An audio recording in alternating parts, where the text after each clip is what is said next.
Well, hey everybody, welcome to another behind the scenes video. We've been doing these on a weekly basis just to keep you updated, to share a little bit of my heart and thoughts, devotional thoughts, as well as to let you know where we're at as a church, what we're going to be planning on into the future. So, first thing I should say is every behind the scenes we try to do in a fun, unique location around our church, and today I am in kind of a secret room. Not very many people in our church have even been in this room. Of the 500 or so people here every Sunday, usually there's only 2 or 3 people who end up in this room. Super cool, hey?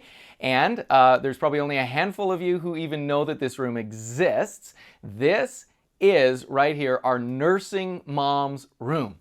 And it's a beautiful little space that is for nursing moms. You can't see all the furniture in here that I can see, but just a beautifully decorated space, very comfortable, very quiet. And to my right over here is a television set where the service is live streamed.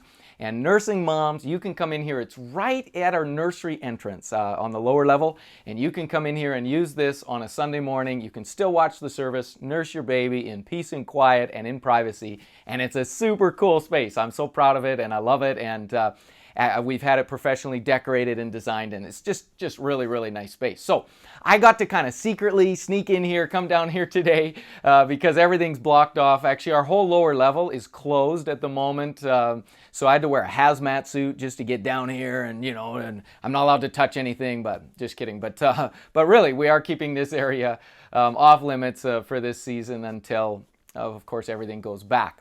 But so that's the space I'm in. Give you a little bit of information about another room in the church that you might not know exists.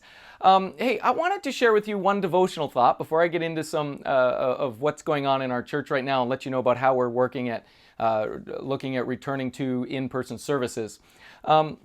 Right now, we've been at 12 weeks into this COVID-19 isolation and changes in our culture and society. And a couple of things are happening. One is people are getting tired of it. People are getting a little bit irritable, all of that. And that's been happening all the way along.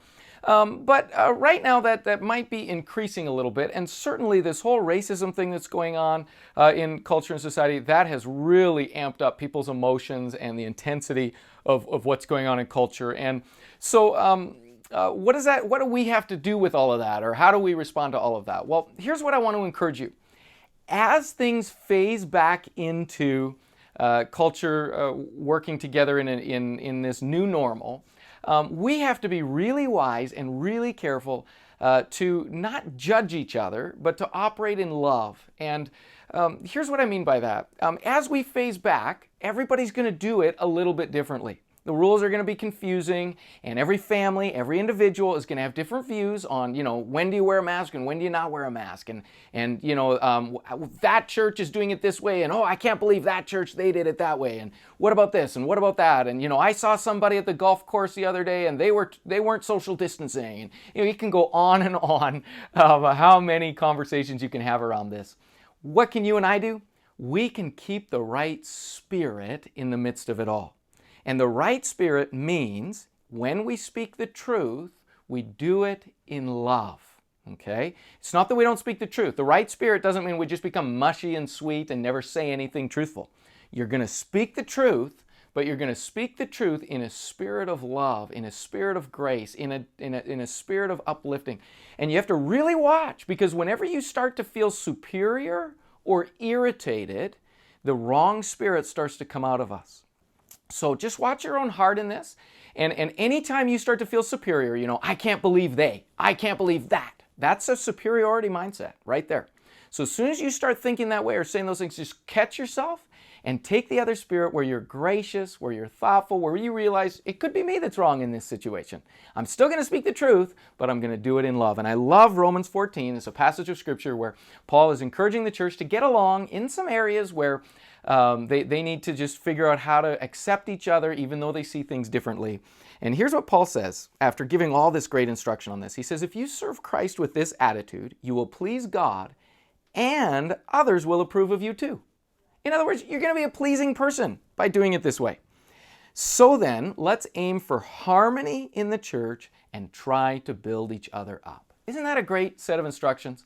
Let's aim for harmony in the church and to build each other up. So that's my encouragement for you this week is everything you do, how you treat yourself, how you treat others, how you treat the church, how you treat others in the church, how you respond to the leadership of the church, how you treat other, ministries and so on, when you go to the grocery store, when you're online, wherever you are, do everything that seeks harmony and that seeks to build people up. Doesn't mean you don't speak the truth, but you do it in the right spirit. It's possible to say the right thing in the wrong spirit and still be wrong. It's possible to say the wrong thing in the right spirit and still be wrong. The key is both truth and love, the right thing in the right spirit.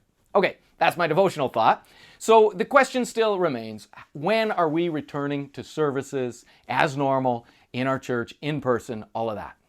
Well, on June 8th, our provincial government so far has told us that we can have services in our building with 30 people as a maximum. And then they've got a whole bunch of requirements that we would have to fulfill to be able to do that.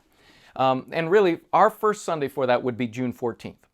For us, a service with 30 people actually means a service with about 5 people because it takes about 25 people to put on a service for us. So if we were to do a service for 30 people, we would actually only be able to have about 5 guests in the building at the time to put on the service. And of course, that doesn't really work for us. Even if we put on 50 services with 5 people, that really wouldn't make sense. So we're going to wait until such a time as we are given the go-ahead to safely be able to do services for a larger number of people. And we're not exactly sure when that's going to happen, but what we are going to start doing in the month of June is creating our policies according to the government's guidelines to make sure everyone stays safe, to make sure everybody stays healthy, to make sure that we're going over and above. That we're not sort of barely following all of the rules, but we're going to make sure we're going over and above with the rules that society's given us. So, and here's the deal again. We want to be a powerful witness in our city.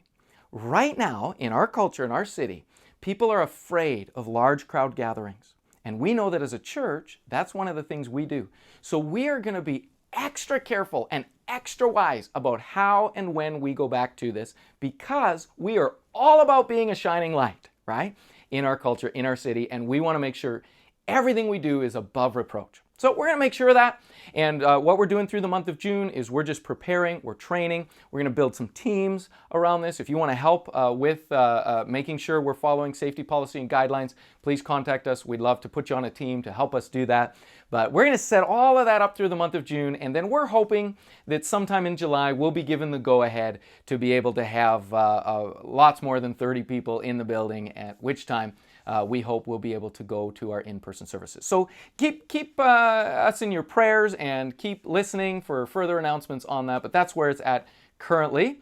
Of course, we're continuing to do our weekly coffee time, Marianne and I, Wednesdays at 2 p.m. Join us on Facebook Live. We have our weekly drive-through church office where you can use our debit machine 1 to 2 p.m. on Wednesdays, so join us for that. We also have all kinds of ministries on Zoom and online, youth group, young adults group, all those different ministries. So keep checking those out and being a part of those. Make sure you join our online services every Sunday, 9 and 11 a.m. I'm super excited this Sunday to be preaching on joy, starting in the book of Philippians. I've been preparing for that for the last several weeks, and I can't wait. I need joy. I don't know about you, but I need joy. The joy of the Lord is your strength, and you need strength in this season. We've been pounded on, and our joy's been pounded on, but we're going to fight back for joy over these next few weeks in Philippians. So don't miss this Sunday service. And one more super cool announcement is that this Sunday evening, we're going to receive communion together as a church. So on our regular live platforms, YouTube Live, Church Online Live, Facebook Live, we'll be receiving communion at 7 p.m. It's a 20-minute service. We worship, we receive communion together, read scripture together, and what we want you to do is to have the elements of communion ready at 7 p.m.